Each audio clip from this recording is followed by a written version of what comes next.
All right. So there's all this talk about the social media revolution, and I think that people kind of hype it up way too big, and maybe they give it a little bit more credit than it's worth.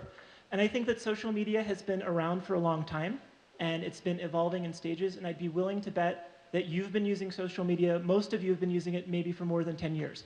So the big evolution that what we call social media is that it's attained mainstream popularity. It's just normal web services that we've been using for a long time, but the celebrities are starting to use it. It's become super user-friendly, and so that's why it's big. So it actually started online, and not in front of a computer screen, but actually on the phone. So the telephone was the first media that people really used to try and connect with people other than one-on-one, to like explore and see other people. So I consider the first social media heads to be the phone freaks. And they were people that were more rogue explorers of the telephone network, like Steve Jobs and Wozniak, making their blue boxes. And those are the people that founded Apple Computer. And they just explored the circuits and tried to connect with people.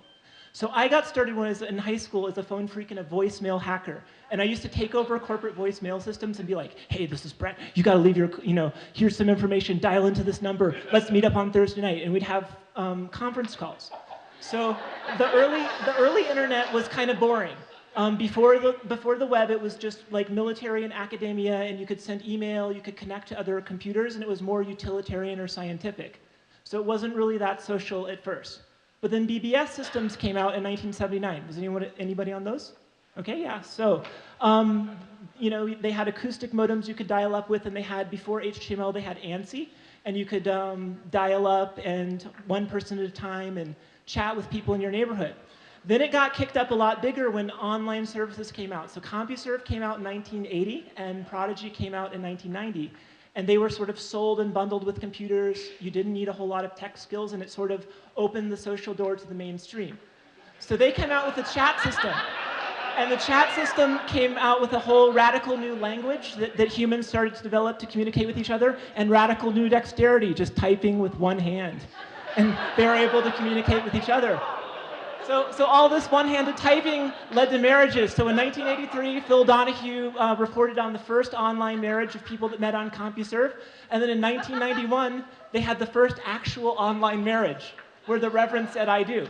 So I'd say the predecessor to Twitter was Internet Relay Chat. And I used to use this a lot when I was in high school. And people would share their links. They'd have hashtag-type topics and things. News from the Soviet coup attempt was broken, and it was mostly kind of technical.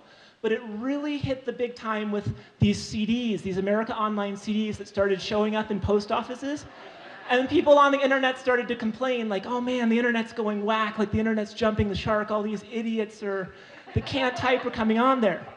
So on the early social web, like this is the first web server in 1991, we started to get graphics and we started to get forums and communities where people could socially communicate. But they were all kind of splintered off. They weren't like this big ubiquitous thing.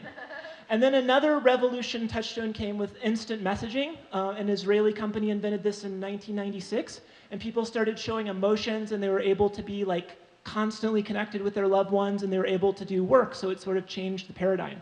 But for me, the most exciting summer was the summer of 1999 when Napster came out. And I downloaded all this music, and there was no RIA. Nobody said this was illegal or immoral. It was just exciting as hell. We were like, woohoo! And it changed everything. So a little bit after that, we started to get the social networking sites like Friendster and like High5 and Zynga. And then social news sites like Slashdot and Dig started to like really pull people in and give them a social feel to the information that they were digesting. So then a big leap also was, I guess, the iPhone.